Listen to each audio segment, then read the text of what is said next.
Very good morning to one. So Divya here with the new session. हम एक बहुत important और इंटरेस्टिंग चैप्टर डिस्कस करने वाले हैं जिसका नाम है डी एन एफ ब्लॉक। ठीक है, डी और एफ ब्लॉक हमारा ये चैप्टर है, बेसिकली हमारा पार्ट फर्स्ट है इस वीडियो का। हम डिस्कस करने वाले हैं सबसे पहले ट्रांजिशन एलिमेंट कौन से होते हैं। ठीक है, ट्रांजिशन एलिमेंट में मेन कॉन्सेप्ट बताऊंगी चैप्टर से रिलेटेड, जिधर से डायरेक्ट क्वेश्चन आता है। ट्रांजिशन एलिमेंट कौन सा होता है? ट्रांजिशन एलिमेंट वो एलिमेंट होते हैं जिनके nth और n-1 शेल में इनकम्प्लीट होते हैं, एलिमेंटल फॉर्म में भी और ऑक्सीडेशन फॉर्म में भी। होता क्या है ट्रांजिशन एलिमेंट, वो डेफिनेशन लिखते हैं, फिर मैं आपको अच्छे से एक बार फिर से एक्सप्लेन कर देती हूँ। सो ट्रांजिशन एलिमेंट वो एलिमेंट होते हैं the element in which having a unpaired electron in nth and n- shell in the elemental form या फिर oxidation form, that is called as transition element. अगर मैं बात करूँ जैसे जिंदगी कबाड़ा हो गई, ये वाला जो हमारा ग्रुप है, ठीक है, ये ट्रांजिशन एलिमेंट नहीं बोलते, इन्हें ट्रांजिशन एलिमेंट नहीं बोलते। अगर मैं बात करूँ, आपके पास दो स्टेटमेंट्स आती है। सबसे पहले स्टेटमेंट आती है all the D block elements are transition element. क्या सारे डी ब्लॉक के एलिमेंट ट्रांजिशन एलिमेंट होंगे? बिल्कुल नहीं, सारे डी ब्लॉक के एलिमेंट ट्रांजिशन एलिमेंट नहीं होंगे। और सेकंड स्टेटमेंट आती है all the transition element are from D block element. All the transition element are from D block element, बिल्कुल सही, सारे ट्रांजिशन एलिमेंट डी ब्लॉक में प्रेजेंट होते हैं, लेकिन हर एक एलिमेंट ट्रांजिशन एलिमेंट नहीं हो सकता है। बेसिकली ये दो लाइनें हमें ये एक्सप्लेन करना चाहती है। अब जिंदगी कबाड़ा हो गई, ये वाले ग्रुप को हम ट्रांजिशन एलिमेंट क्यों नहीं कहते? सबसे पहला मेन रीजन क्या है, दे does not having the unpaired electron. क्या इनके पास अनपेयर्ड इलेक्ट्रॉन्स प्रेजेंट ही नहीं होते? ये फुली फिल्ड होते हैं। कौन से स्टेट में होते हैं?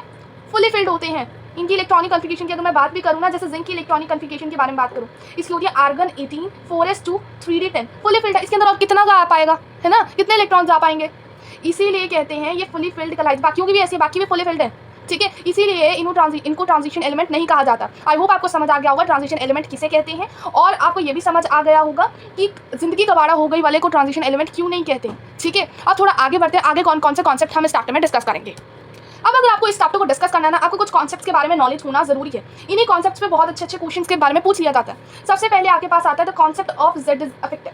जेड इफेक्टिव के बारे में सबने पढ़ा है। जेड इफेक्टिव क्या होता है? सबसे पहले तो मुझे ये बताइए, जो न्यूक्लियस होता है ना, जो न्यूक्लियस होता है आउटर मोस्ट इलेक्ट्रॉन पे जो अट्रैक्शन देता है, जो न्यूक्लियस होता है आउटर मोस्ट इलेक्ट्रॉन पे जो अट्रैक्शन देता है, उसे हम जेड इफेक्टिव कहते हैं। ठीक है, उसे हम जेड इफेक्टिव कहते हैं। और इसके बीच में जो इलेक्ट्रॉन से रिपेल करने का काम करते हैं उसे शील्डिंग कहते हैं। ये हर किसी को पता है। और जेड इफेक्टिव का फॉर्मूला क्या होता है? जेड मतलब एटॉमिक नंबर माइनस सिग्मा। क्या होता है? Atomic number minus sigma. ये हर किसी को पता है। आप क्लास 11th में कॉन्सेप्ट डिस्कस करके आए थे पीरियोडिक क्लासिफिकेशन चैप्टर में। Along the period Z effective increase करता है और down the group size increase करता है। ये आप डिस्कस करके आ रहे हैं कि अलॉन्ग द पीरियड देखो जेड इफेक्टिव को, डाउन द ग्रुप देखो साइज को, है ना, हम ये देखते थे। लेकिन अब क्लास 12th में आप क्या डिस्कस करते हैं, वो मेन कॉन्सेप्ट है। आप अलॉन्ग द पीरियड तो जेड इफेक्टिव को देखेंगे, लेकिन डाउन द ग्रुप आप दोनों को देखेंगे। डाउन द ग्रुप आप साइज को भी देखेंगे और डाउन द ग्रुप आप जेड इफेक्टिव वाले कॉन्सेप्ट को भी देखेंगे। ठीक है, ये क्लास 12th एक्सप्लेन करना चाह रही है इन द डी ब्लॉक। ठीक है, ये तो हमारे पास P and S and P block में देखने को मिल जाता है।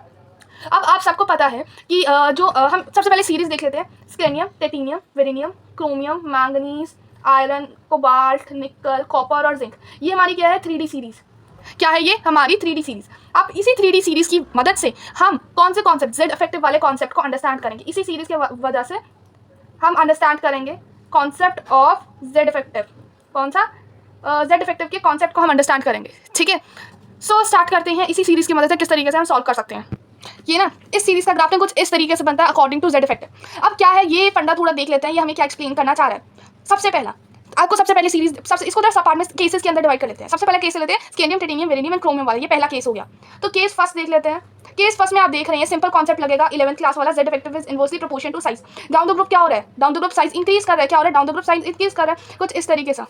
ठीक है, उल्टा बन गया क्योंकि हमें जेड इफेक्टिव को एक्सप्लेन करना है। ये मैंने साइज के हिसाब से कर दिया, किसके हिसाब से? साइज के हिसाब से। लेकिन हमें जेड इफेक्टिव के हिसाब से करना है, तो सबसे ज़्यादा किसकी होती है? स्केनियम, टेटिनियम, वेरिनियम एंड क्रोमियम। ये किसके अकॉर्डिंग है? Z effective. लेकिन अगर मैं साइज के हिसाब से देखूँ, ये कुछ इस तरीके से बनेगा। ये कुछ नहीं होता, गलती होगी। ठीक है, हमें जेड इफेक्टिव के हिसाब से देखना था, तो जेड इफेक्टिव की वजह से स्केनियम सबसे ऊपर, फिर टेटिनियम, फिर वेरिनियम, क्रोमियम, फिर सो ऑन। ठीक है, ये हमारे पास सबसे पहला केस। इसमें यहाँ स्केनियम से लेकर क्रोमियम तक सिंपल 11th का कॉन्सेप्ट लग रहा है, Z effective inversely proportion to size वाला। अब केस सेकंड देख लेते हैं, दैट इज मैंगनीज। एक मिनट, मैंगनीज के बारे में देख लेते हैं। मैंगनीज हमें क्या एक्सप्लेन करना चाह रहा है? सॉरी, थोड़ी ना लाइट की प्रॉब्लम हो गई है, आपको दिख रहा होगा लेकिन। ठीक है, अब हम मैंगनीज के बारे में डिस्कस कर लेते हैं। मैंगनीज का क्या फंडा है? ये अचानक से शूट क्यों कर गया? अब क्रोमियम अचानक से सिंपल कॉन्सेप्ट लगा रहा था, अचानक से शूट क्यों कर गया? इसका शूट होने का मतलब ये है, जो मैंगनीज होता है ना, वो हाफ फिल्ड कन्फिगरेशन दे देते हैं। क्या दे देते हैं? हाफ फिल्ड कन्फिगरेशन दे देते हैं। अब इसकी सीक्वेंस तो आपको पता है, आर्गन 80 4s2 3d5। ये क्या दे देता है? ये हाफ फिल्ड कन्फिगरेशन दे देता है, जिसकी वजह से इसका जो ये ग्राफ होता है ये शूट अप हो जाता है। अब अचानक से आयरन, कोबाल्ट और निकल में क्या आता है कि ये तीनों एक दूसरे के इक्वल हो जाते हैं। ये केस थर्ड ले लेते हैं। केस थर्ड आ जाता है, अचानक से आयरन, कोबाल्ट और निकल का इतना ज़्यादा बढ़ क्यों जाता है? मेन रीज़न बेसिकली यही है कि इसमें जो जेड इफेक्टिव होता है ना, इक्वल हो जाता है साइज़ के, इसकी वजह से ये हो रहा है। जेड इफेक्टिव क्या होता है? इक्वल हो जाता है साइज़ के। क्या होता है? जेड इफेक्टिव इक्वल हो जाता है साइज़ के, जिसकी वजह से पेयरिंग स्टार्ट हो जाती है। क्या हो जाती है? पेयरिंग स्टार्ट हो जाती है और इंटर इलेक्ट्रॉनिक रिपल्शन देखने को मिल जाती है। क्या देखने को मिल जाती है? इंटर इलेक्ट्रॉनिक रिपल्शन देखने को मिल जाती है। अब हमारे पास अचानक से कॉपर और जिंक का क्यों शूट कर दिया? कॉपर और जिंक का क्यों शूट कर दिया? केस फोर्थ, ये ना फुली फिल्ड हो जाते हैं। क्या होते हैं? इनमें मेन रीज़न यही आता है कि ये फुली फिल्ड कॉन्फ़िगरेशन बन जाते हैं। क्या बन जाते हैं?